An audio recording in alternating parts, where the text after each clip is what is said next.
continues to grow at the Holyoke Soldiers Home as the pandemic continues. 3 more died this weekend, bringing the total COVID-related deaths now since the pandemic began to 66. Hospitalization surging in Massachusetts, triggering an emergency response.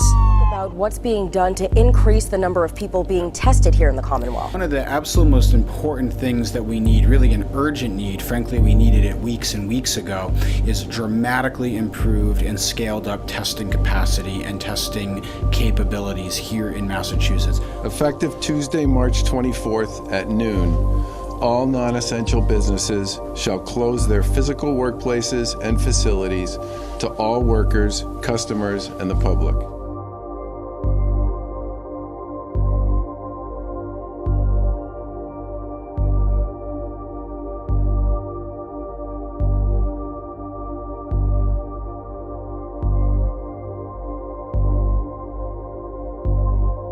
Dr. Ding, can you hear me? Yes. All right, I can hear you loud and clear. I'm here live from Longmeadow, Massachusetts, First Hampden and Hampshire Senate District.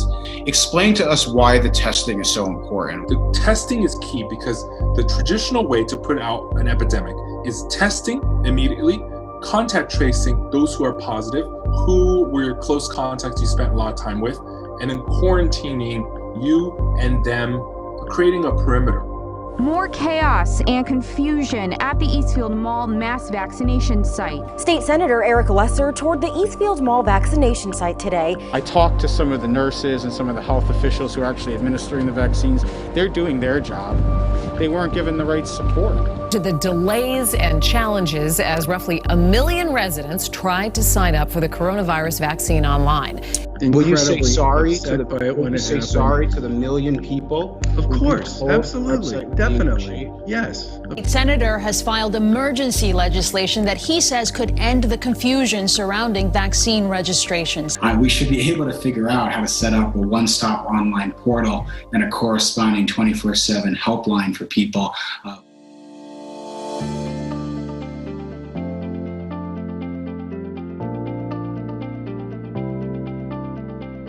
Those who are self-employed or who freelance can now apply for unemployment assistance. We've heard from so many people across Western Mass that need this help. It's a tremendous relief that today the system goes live to start getting them those checks. Finalize the law pushing out the state tax filing deadline. In the midst of a public health crisis, legislative leaders are doing everything they can to ease financial burdens on Massachusetts residents. We also passed the ability for restaurants to include beer and wine containers in their takeout orders. Cocktails now available to go as restaurants try to rebuild business. Been tasked with helping to coordinate the Senate's economic response to this crisis. The health response and the economic response are linked. We've also been helping with an initiative to get our Western Mass Manufacturing Company involved in a coordinated effort to switch over their production lines to help make personal protective equipment. And I really have to thank you, Eric, for making those connections and those introductions to get it really into the hands of the hospitals, the nursing homes that needed it very badly. Just about an hour ago, I sent a request to Governor Baker to change licensing rules to allow our school nurses to step up and to help with contact tracing efforts. They've been collecting data to slow the spread of coronavirus through local boards of health. Boston 25 News anchor Carrie Cavanaugh explains how school nurses are playing an unexpected role during this crisis. Through wars, pandemics, depressions, natural disasters, the American people and the people of Massachusetts vote. After much debate, the vote-by-mail legislation passed the Senate unanimously. I rise to present the Endure Act, an act to encourage new development and usher in a recovering economy. We authorize $35 million in matching grants for our community development financial institutions. More than 1,100 small businesses across the state will be receiving grant funding. So they can invest in our hardest hit small businesses. As a result of this pandemic, our businesses have taken a huge hit. Especially those owned by minorities, immigrants, women, and veterans. Small businesses may be forced to repay some of the first round of assistance.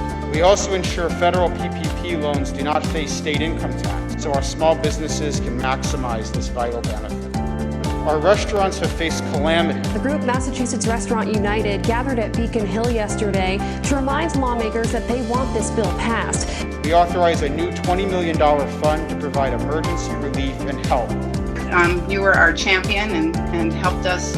You know, we were knocking at your door all time of day and night, and you were there for us. Our cultural organizations also face crisis. Thousands of job losses from the Berkshires to Cape Cod. 981 nonprofit and municipal cultural organizations have lost $588 million in revenue since March. We authorized $20 million in grants from the Mass Cultural Council to provide emergency support for the neediest organizations. We would like to just thank you for always being there in reference to arts and culture.